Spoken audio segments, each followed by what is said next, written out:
checking out Mad Child TV, man. The only way, man. Ron G represent NYC to the fullest. You already know what it is. It's going down. Mad Child TV.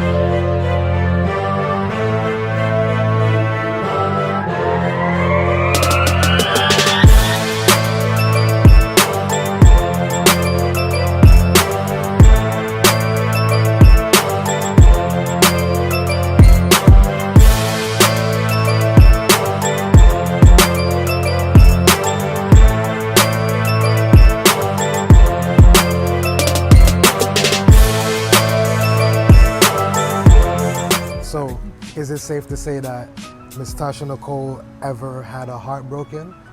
I have been in relationships where I think I just realized it was not, I don't think it was the right decision or maybe the right person for me. And I mean, have I stepped out of a relationship? I have. Not intentionally, not to intentionally hurt that person. It just, I just think that it wasn't the right time. Right. Sometimes you meet someone and it's just not the right time at that moment to be with them. Maybe later on in your life, if you figure things out or have been a certain place or mindset. And there were a few gentlemen that I think if I would have met them later on, that the relationship would have worked better. So did I step out? Yes, and I realized that was not the time. So I just went ahead and dissolved it, and you know, we're all still friends. We're okay. It's just it was not the right time in my life. So yeah, not intentionally meaning to hurt anyone. No, it's never intentional, I think, you know. But I respect the honesty and the two side of it. You know? Absolutely. I respect that. I know you can probably put it in one word, but how would you describe your music to somebody that never heard your music before? I think I've ever been asked that question. I think it's soulful, it's strong, can be powerful,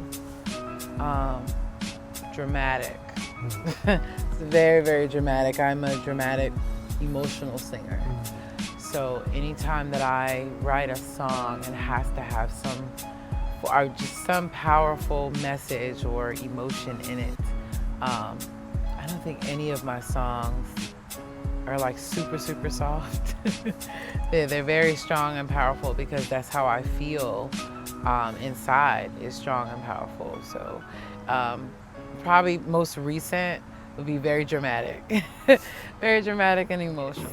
I would say that too. I would tell anybody it's very soulful, dramatic, emotional, very jazzy. I would say that you have that same vibration of a India Irie or a Erykah Badu. I would say that you cut from that same kind of cloth, that same vibration that I get. You know, it have that very soulful feel to it. So for anybody that never checked the sister out, if you want to check for them type of vibe, she definitely has. When I say to you, Love That I Need, what was the creative process in writing that?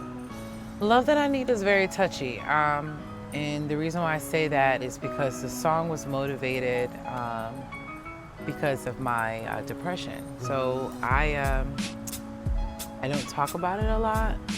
And I had been talking with someone, kind of like a life coach, I guess you could say, and realized that I was depressed. And especially a woman of color, we don't realize, and just color in general, we don't realize that mental health is serious and that it affects us all and it affects us in different ways. And I didn't realize that it was a part of my life for a long time. Not sure exactly when it started. So I decided to write down my emotions that I was feeling and to deal with the depression. So Love That I Need is basically screaming out, saying, hey, do I have issues? I do. Am I depressed? I am. And I'm trying to deal with it. I'm trying to grasp it, get in control of it, and then let others know it's okay that you have that too.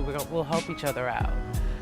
So it's more of a let's talk about it and see how we can make this better. Okay, so how can we attack the depression in the right way and get motivated to stay in a better mindset so that we can live with that depression. It most likely will still be there, but I can definitely still deal with it in a way that it's healthy. Right. So that's what the song is about depression, and to fight for life itself.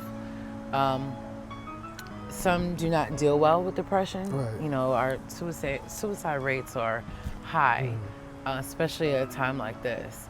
I'm just thankful that I was able to catch it and to deal with it in a healthy and civilized way than to go a different route about it. Right. So it's mainly just attacking the depression issue and making it known.